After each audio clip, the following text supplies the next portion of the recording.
안녕하세요. 반갑습니다. 주식회원 연락드리게 이정열입니다. 자, 오늘 2월 8일 두산중공업입니다. 오늘 좀 영상이 좀 늦었는데, 자, 일단 두산중공업 유상증자 가격이 확정이 좀 됐습니다. 유상증자 결정, 안내 공시, 뭐 투자 설명서 같이 좀 나왔는데, 일단 우려감들이 좀 있었어요. 주가가 좀 떨어졌기 때문에 유상증자 가격이 낮아질 것이다 라고 보고 있는 상황들이었잖아요. 실질적으로 유상증자 가격이 낮아졌는데, 그렇게 되면 이 부채를 부채를 상환하기 위한 자금을 확보를 하는 것들이었는데, 이 남은 차입금을 누가 담당을 할 것이냐, 두산이 담당을 할 것이냐, 아니면 두산중공업이 두중이 담당을 할 것이냐. 이게 조금 부채 상환 유상증자 목적이었잖아요. 신사업도 추진을 하는데 부채도 같이 상환을 하겠다. 이게 목적이었고, 부채 상환 금액들, 이 부채 상환 금액들을 확보를 하기 위해서 유증에 대한 주식수를 좀 늘릴 수도 있을까? 근데 뭐 거의 이거는 저희 거의 좀 불가능하니까 혹시나 해서 좀 말씀드렸긴 한 건데, 일단 여기에 대한 부분들도 차분하게 설명을 좀 드려볼 수 있도록 하겠습니다. 자, 일단 차분하게 되짚어 보자고요. 유상증자에 확정된 것들 한번 확인을 해볼게요. 2월 8일 이번에 바뀐 게 빨간색 글씨입니다. 자, 자금 조달 목적 채무 상환 자금이 줄었습니다. 줄었죠. 그리고 기타 자금도 줄었습니다. 유상증자 예정 발행가가 16,000원이었는데 13,850원이 됐어요. 확정 가격이 13,850원입니다. 그럼 이제 우리가 만약에 100주를 갖고 있을 때 0.1269 이 권리락 기준이죠. 권리락일이 신주 배정 기준일이 1월 3일이었기 때문에 1월 2일이 권리락이죠. 1월 2일에 우리가 가지고 있었다. 신주를 보유한 이 권리락일 여기죠. 이날 권리락일 이 날에 우리가 100주를 가지고 있었다라는 가정하에 100주에서 이 정도 하면은 12주를 받습니다. 12주. 12주를 받는데 신주수권 거래 기간들도 있었죠. 신주수권을 이제 매도를 하신 분들이 아니다라고 하면은 이 2월 10일과 2월 11일에 신주수권을 지금 가지고 계시는 분들은 13,850원에 이 12주를 청약을 해야 돼요. 청약을 하는 거죠. 이제 자, 그럼 12주, 뭐, 물론 초과 청약을 해도 되지만 안 해도 되고, 12주에 초과 청약을 말씀을 드리면 12주에서 0.02주만큼, 청약 20% 정도만큼, 이 초과 청약을 할 수 있습니다. 2주. 12주를 내가 배정을 받았다. 그러면 이 배정받은 데 20%가량을 초과해서 청약을 할 수가 있습니다. 근데 이거는 그냥 알아만 두세요. 만약에 12주만 한다라는 내용에서 13,850원을 계산을 했을 때 16만 6,200원이 필요한 거죠. 100주를 가지고 있다라는 가정하에서. 그러니까 유상증자에 대한 이걸 신주라고 하는데, 신주가 발행되는 물량들 자체는 그렇게 크진 않습니다. 근데 신주 종류와 수 자체는 증자 전 발행 총수랑 증자 후 해서 발행 총수랑 그렇게 크게 많이 증가되진 않아요. 그러니까 주가가 1주당 순이익이 희석이 된다라는 것들은 그나마 이 비율 자체가 좀 낮기 때문에 희석이 된다라는 우려는 좀 덜 해도 될 것 같은데, 평균 단가를 낮춘다, 13,850원에 우리 매수를 한다라는 데에서 평균 단가를 낮춘다라는 드라마틱한 그런 효율성은 좀 떨어집니다. 그렇기 때문에 이번에 신준수권을 많이 매도를 하신 분들도 계셨을 것 같아요. 매수를 하려고 하시는 분들은 신주주권을 지금 가지고 있으신 분들만 해당이 되겠죠. 자, 그러면 일단 2월 10일, 2월 11일에 우리가 여기 배정된 주식수에 이 곱하기 13,850원 해가지고 청약을 준비를 하시면 됩니다. 이 기간 동안. 자, 그리고 이제 상장이 되는 게 3월 4일에 상장이 되는 거죠. 자, 여기서 한 가지 더. 3월 4일에 상장이 된다라고 하는데 3월 2일에 4일 이 거래일 전날 이 거래일 전날 4일 2일에 어, 권리공매도가 가능해요. 우리가 이날 매수를 한 거예요. 매수를 한 건데 제 계좌에는 안 들어온 거죠. 근데 우리가 이 거래일이 체결이 이 거래일이 소요가 된다라고 했잖아요. 체결되는 게 이 거래일이 소요가 된다라고 했잖아요. 그러니까 이 거래일 전에 우리가 지금 매수를 해도 이 거래일 후에 체결이 되는 거예요. 결산이 되는 게. 지금 이 주문을 넣고 체결을 한 거지만 실질적으로 증권 업무적인 부분들을 봤을 때는 이 거래 후에 우리가 상계되고 이 가격에 상계되고 이 가격에 판계됩니다. 이게 좀 복잡한데, 그러니까 2월 4일 이 거래일 전에 권리 공매도가 가능합니다. 권리 입고 주식 매도가 가능한데 만약에 혹시라도 진짜 역시 혹시라도 만약에 갑자기 주가가 3월 2일에 주가가 13,000 막 14,000원 막 이렇게 떨어져요. 그러면 13,850원까지 떨어질 수도 있잖아요. 그러니까 이거를 이 전날 13,850원까지 떨어지는 것들을 보지 않기 위해서 현금으로 그냥 받는 겁니다. 권리 예정 입고 예정 주식이잖아요. 이 권리잖아요. 권리죠. 신주 인수 권리 권리 입고 예정 주식을 매도를 하는 거예요. 매도를 하는 방법은 뭐 간단해요. 뭐 키움증권 영업문 기준으로 말씀을 드리면 여기에 이 메뉴에 권리 치시면 왜 안 나오노? 자 다시 자 여기 있죠.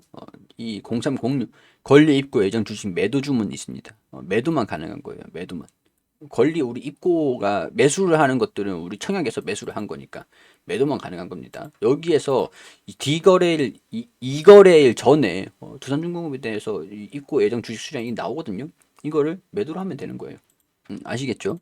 만약에 혹시라도 이 주가까지 떨어진다. 혹시라도 만약에 떨어진다라고 하면은 굳이 우리가 청약을 했던 거를 주식으로 안 받아도 됩니다. 현금으로 받을 수가 있어요. 저렇게 매도를 하면 현금으로 들어오겠죠. 대신 이제 평균 단가는 안 낮춰지고 그 현금을 가지고 나중에 그 현금을 가지고 평균 단가를 조절하시면 됩니다.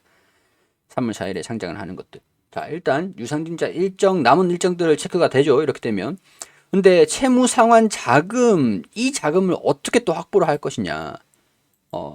이 자금이 채무 상환 자금이 줄어들었어요. 남은 이 채무 상환 자금에 대한 부분들을 두산이 확보를 할까 아니면 두산중공업이 감당을 할까? 그게 유상증자 가격이 줄어들었기 때문에 이 부분에서 채무상환 자금이 줄어들 수 있었다라는 것들이 주가가 떨어지면서 우려감들로 같이 반영이 좀 됐었던 겁니다. 됐었던 거예요. 확정 발행가액이 13,850원으로 확정이 됐죠. 일단 참고를 하시고 자, 이 가격은 1차 가격, 2차 가격 해가지고 뭐 가격이 나온 거예요. 이건 뭐 중요한 건 아니죠. 자, 여기서 이제 봤을 때 이것도 뭐 설명을 드렸던 건데 이 확정 가격 자, 뭐 그렇고 중요한 사실들이 있죠. 남은 혹시라도 주주분들이 유상증자 청약을 많이 안 해줬다 이렇게 봤을 때 있잖아요. 비중도 그렇게 비율도 크진 않으니까 신주주권을 다 정리를 해버리고 유상증자 청약을 안 해버리는 거죠. 안 해버리는 경우가 있잖아요. 있는데 남은 금액을 어떻게 할 거냐.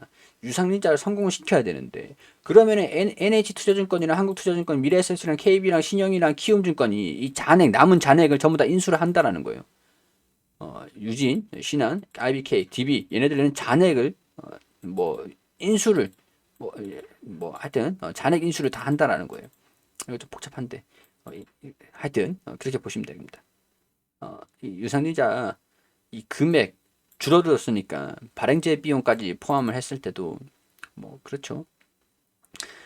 일단 유상증자를 거의 증권사 입장에서도 얘네들도 남은 잔액들 전부 다 인수를 한다라는 것들이니까 유상증자 청약이 성공을 하니 많이 뭐 그런 걱정은 안 하셔도 될 것 같습니다. 자, 자금 조달 금액의 사용 목적을 한번 보죠. 모집 매출 총액 뭐 이렇게 좀 나와주고 좀 줄었죠. 이게 확정이 된 건데 줄었죠. 발행 분담금, 대표 주간 수수료, 인수수료 이게 조금 비싸요. 왜냐면은 인수수수료가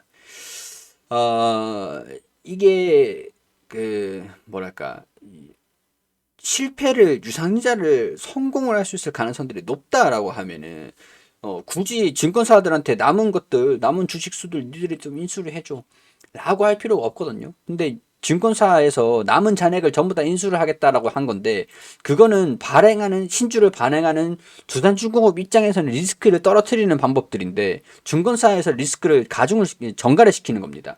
그러니까 증권사가 리스크가 이 유상증자 청약 금액이 좀 줄어들면 많이 안 해주면은 자기들이 다 돈을 내고 유상증자를 받아야 되는 상황들이니까 수수료가 좀 더 위험 수수료라든가 그런 인수수료 이게 대표 주간 수수료랑 수수료가 좀 비싸죠. 대신 두산중공업 입장에서는 안전빵이겠지만은 좀 그래요. 이 합계 이렇게 또 된다. 자, 채무상환 자금으로 하고 기타 자금 볼게요. 기타 자금이 뭐 어떤 게 있는지, 뭐 회사채의 만기일이 5월, 5월, 4월, 뭐 2022년 이렇게 금액들 이렇게 있는 거, 이 금액들 차액이 좀 있죠. 5천억 원인데 7천억 원 이거 어떻게 할 거냐? 나머지 2천억 원 어떻게 할 거냐? 이 금액을 어떻게 할 거냐? 이게 문제인 것 같아요. 2천억 원 어떻게 할 거야 이거? 2천억 원 누가 이거 할 거냐? 기타 자금 자, 가스터빈 풍력 수소 차세대 원자력 신성장 포트폴리오 확대 투자 자금으로 사용할 예정입니다. 공모 자금은 남일부터 사용일까지 특정 금전 신탁, M&DA 등 금융기관 단기 금융상품으로 운영할 예정입니다. 대형 수소 터빈 개발, 그리고 풍력 차세대 모델 개발, 소형 원전 설비 투자 이게 우리가 좀 기대를 하고 있는 것들이죠. 연료전지 사업 관련해서 그리고 3D 프린터 수력 태양광 관련 투자 이거는 근데 솔직히 그렇게 크게 기대는 좀 살짝 낮죠. 이렇게 작은 투자 금액들 계획이 2026년도까지 단계별로 이렇게 투자를 할 것이다. 이렇게 나와 있는 것들입니다. 자, 이제 청약 기간들이 좀 있으니까 얼마 남지 않은 상태니까 청약을 할지 안 할지 뭐 그걸 결정을 하기는 좀 늦었죠 지금. 뭐 청약을 하실 분들 어떻게 자금 조달을 하는지 한번 체크를 해보시면 될 것 같고요. 중요한 게 재무가 좀 살아날 것이다. 이게 3분기 실적도 뭐 그렇지만 실적 발표를 4분기 실적 발표를 언제 할지 아직까지 나와준 거는 없습니다. 3분기도 영업이익이 단기 순이익이 지배주 순이익이 흑자가 났어요. 1분기, 2분기, 3분기 계속 연속적으로 흑자가 좀 나오고 있는 상황들이고 4분기도 흑자에 대한 기대감들이 있습니다. 그렇기 때문에 올해 흑자로 완전히 전환이 된 거죠. 전환이 된 거예요. 내년과 내후년에 원전을 이번 연도에 만약에 받았다라고 해도 시차가 존재해요. 시차가 존재하죠. 그리고 계속 수주가 들어와주고 있는 상황들인데 이런 것도 시차가 좀 있기 때문에 반영이 되는 것까지는 아마 빠르면 3분기, 4분기, 3, 4분기에 반영이 되지가 않을까 그런 생각들이 됩니다. 이 FM 가이드에 따르면 연결 기준 영업이 컨센서스는 1조 645억 원 1조 1조 3천이라고 보고 있는데 좀 낮게 나오네요. 일단 그래도 전년 대비해서 579% 증가한 것으로 보여진다. 단기 순이익 추정치가 6천억 원, 6천억 원. 13년도 이후 7년 만에 흑자로 전환이 된다. 6천억 원. 단기 순이익 추정치는 유사하네요. 자, 재무적 발목을 잡았던 부채 비율도 개선되고 있다. 이게 유상증자를 해가지고 2천억을 어떻게 할지는 문제지만 일단 5천억은 갚을 수가 있겠죠. 2천억 원은 좀 남은 기간 동안 어떻게 할 건지 그게 좀 포인트가 될 수 있을 것 같은데 이걸 좀 얘기를 해줬으면 좋겠어요. 자, SMR 나스닥 상장 예정이다. 올해 3월쯤에 뉴스케일 파워 상장할 예정이다. 주달된 자금으로 대규모 SMR 프로젝트를 실시할 예정이다. 기자재 우선 공급권을 보유하고 있기 때문에 원전 주기기든 수조원 규모의 기자재를 뉴스케일 파워에 공급할 것으로 보인다. 미래에 대한 성장치죠. 자, 이런 것들 참고를 하셔가지고 청약을 하시는 분들은 이런 것들을 알고 하셔야겠죠. 참고하셔가지고 보시면 될 것 같습니다. 투자에 대한 판단은 여러분들이 해주시고 도움이 되셨다면 구독과 좋아요 부탁드리도록 하겠습니다.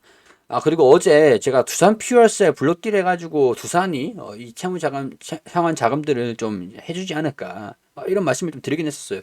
근데 이게 제가 잘못된 설명이에요. 이게 이렇게 돼 있었더라고요. 이게 1월달 뭐 이렇게 돼 있더라고요. 그러니까 이게 여기서 보면 두산 퓨어셀 잔여 주식 갑자기 이 기사가 뜨는 거지. 그래서 이거 보고 제가 날짜를 확인을 못하고 갑자기 이게 위에 상위에 나와 있으니까 날짜를 못 보고 브리핑을 드렸었던 거예요. 일단은 이거는 해당이 없다라는 걸로 차고 없으시게 이렇게 봐두시면 좋겠습니다. 일단 그거는 두산 퓨어셀 그거는 저도 잘못 말씀드렸다는 것들 사전 말씀드리고 그냥 잊어주세요. 자, 이렇게 투자 판단하시는데 여러 가지 정보들을 말씀을 드린 것들이니까 참고하셔가지고 봐주시면 감사드리도록 하겠습니다.